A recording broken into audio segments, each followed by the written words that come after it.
Greetings to our panelists. I hope your day is going great so far. Our research group is here today to present our very own research study from Chapter 1 to Chapter 5, entitled A Description of How Effective E-Wallets Are for the Various Transactions of ULSH Students for the school year of 2022 to 2023. The proponents of this research study are Mr. De La Peña, Ms. Giwan, Ms. Flores, Ms. Baracchio, Ms. Dagami, and Mr. Mananap.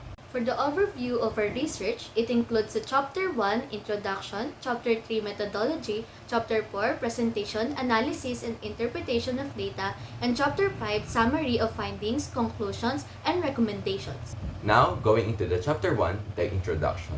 Background of the study. Mobile wallets are the future.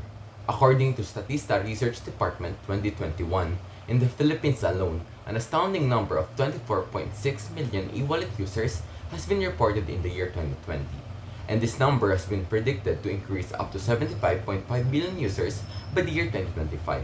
This astonishing number just keeps on increasing as the years progress.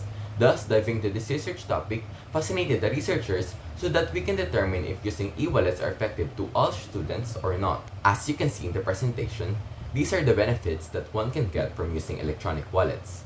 Security, easy to use, efficiency, convenience. It enables contact-free transactions, which was important in the past years because of the pandemic.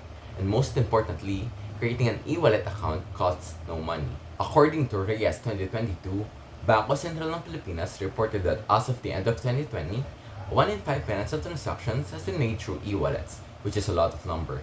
With this huge demand and usage in e-wallets, it has made its way to the hands of the students.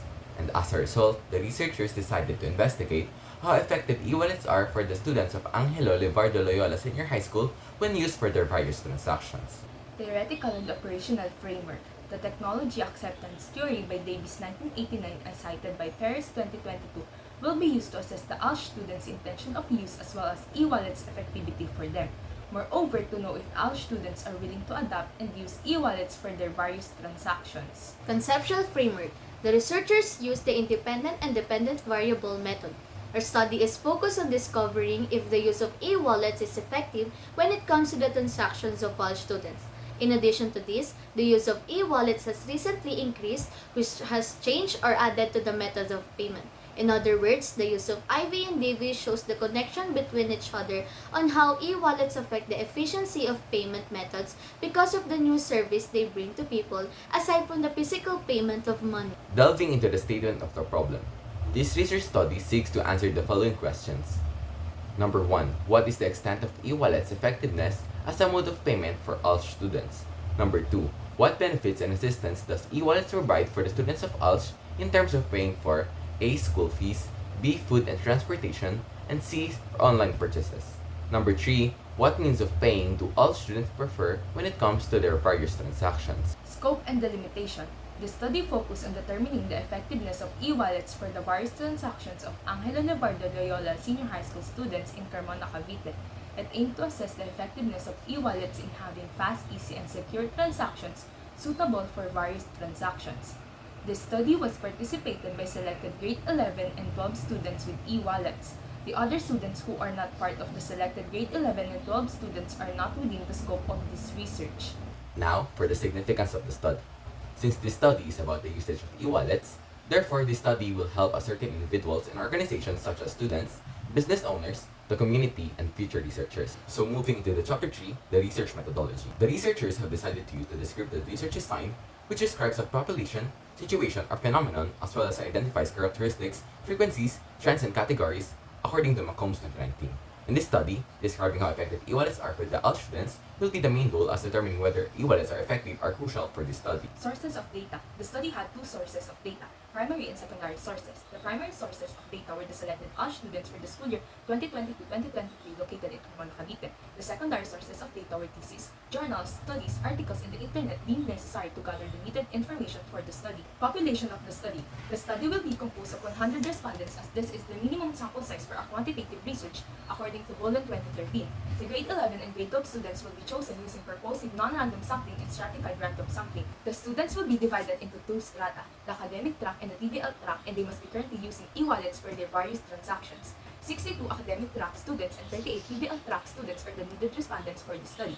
This is computed using the stratified random sampling, where the formula is stratified random sample is equals to total sample size over entire population times population of subgroup. Instrumentation and validation. Our instrumentation uses a questionnaire whose questions were adopted from Backus study titled A Study on E-Wallet Adoption Among Customers and Business in Delhi. It contains closed-ended questions that the respondent can only answer if they strongly agree, disagree, or strongly disagree. It has 4 parts. The first part contains questions regarding its accessibility.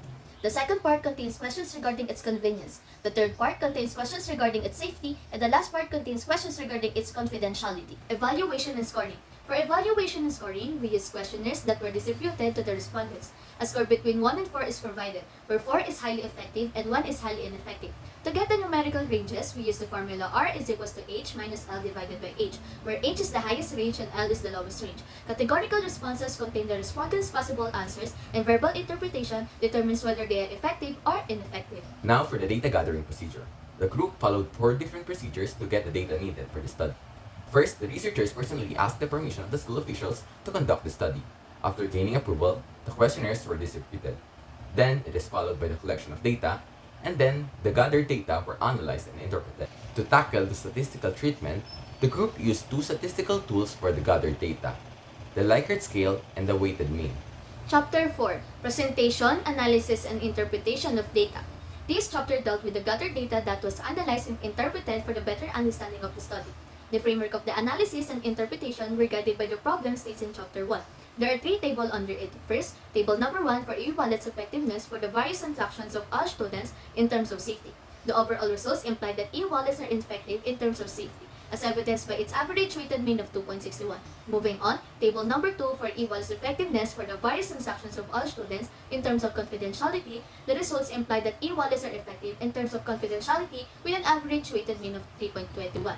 Next is table number 3 for summary table where e-wallets effectiveness for the various transactions of all students. The findings of the study revealed an average weighted mean of 2.9, which showed that using e-wallets are effective. Table number 4, benefits and assistance of e-wallets to all students in terms of accessibility. The results imply that e-wallets are highly effective as evidenced by its average weighted mean of 3.31.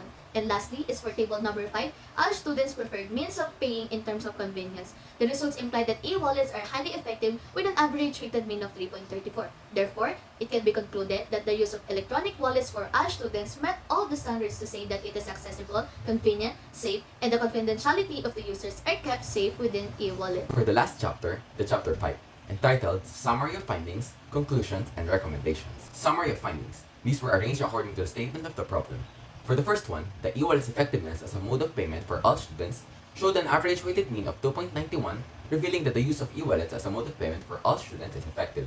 While the second one, the e-wallet's benefits and assistance for the students of ULSH revealed an average weighted mean of 3.31, concluding that e-wallets benefits and assistance for the students of ULSH are highly effective. Going into the third one, the preferred means of paying of all students for their various transactions showed an average weighted mean of 3.34, revealing that e-wallets as the preferred means of paying of all students for their various transactions is highly effective.